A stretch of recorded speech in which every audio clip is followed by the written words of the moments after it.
Hi, I'm Maxwell Gillingham-Ryan from Apartment Therapy, and I want to say hey to Brittany and all the folks from CalFinder. I want to talk about tech rating today, and I've got some tips and ideas for all of you who are doing small things in your home right up to big remodeling types of things that you might be thinking about in the new year. First of all, what is tech rating? Tech rating is not a term we coined, but we use it a lot, and it really it means that technology is coming into the home, and it either can be a bad thing or it can turn into a good thing, and that's where it's sort of you put decorating together with technology. We want, and what we're tracking in apartment therapy is those sources and those places and those ideas where technology is used in the home in a way that doesn't destroy your decor. So there's two big areas where technology can go wrong. One is it can create a whole new area of clutter because the cords and the cables tend to be or have been inevitable up until now. And the second area is that it can often be not so attractive. It's not designed to be looked at all the time.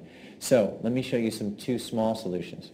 One addresses this problem which is a common problem of cell phones with cords. This is 3 cell phones with their cords, and this is the sort of thing you might have right inside your home when you come home, whether you have a cell phone or a PDA or whatever. They need to be charged, and each of those cords wants to go to an outlet, and if you don't have an outlet nearby, you'll need an extension cord, etc., etc.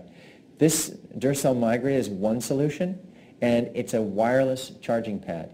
So this can sit right inside your door. It can take up to 4 phones or devices, and they just sit on the grid and charge without needing any more wires.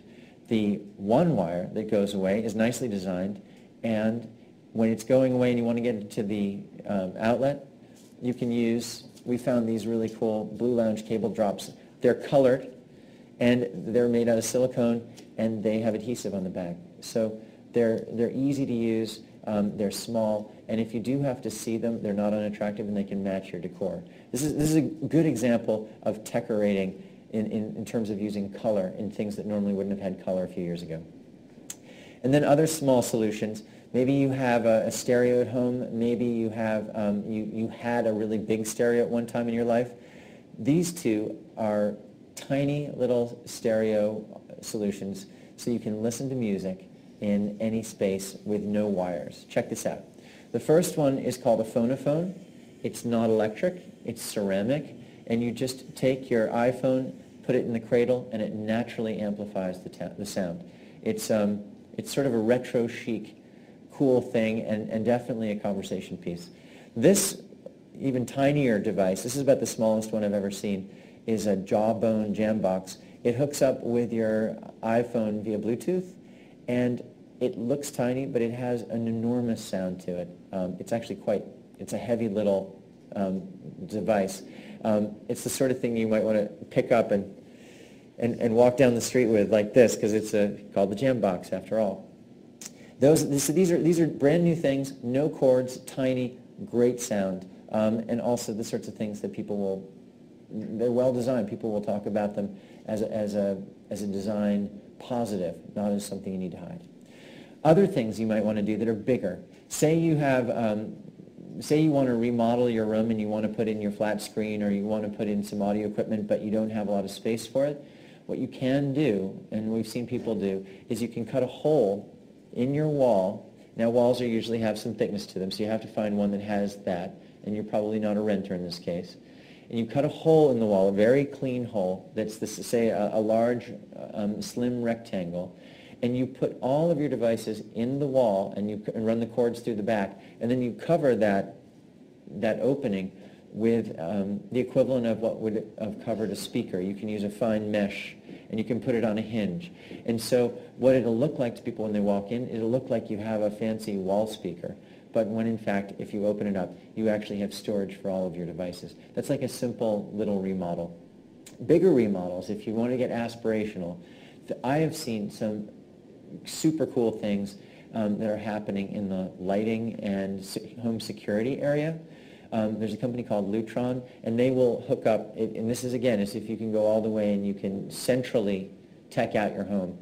They will take all of the lighting and all of the fans and all of the shades in your home, and put them on an automatic, sort of a central device so that you can turn on everything in your home or turn it off from the front door, or even from your car, or even, God forbid, you're miles away and you want to turn the lights on or off. You can do that too via a web app right through your iPhone. It's amazing. What's interesting about it is it's not only useful, but it can actually be a big part of security. So if you go away for a few weeks and you don't want people to know that you're away, it'll actually turn your lights on for you every evening for a few hours and then turn them off again.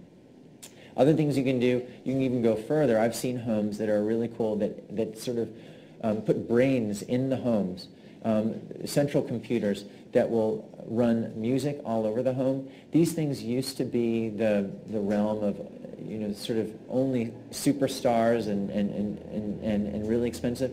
They're much more affordable now, and they're accessible. You can actually get your head around what they're actually doing and how to use them. And I expect that to continue in the next few years. So from little things like this, the MyGrid or the little Jambox, right up to wiring your whole house for lighting, security, and AC. There's a whole range of tech rating solutions out there, and we're following all of them on Apartment Therapy. Thank you.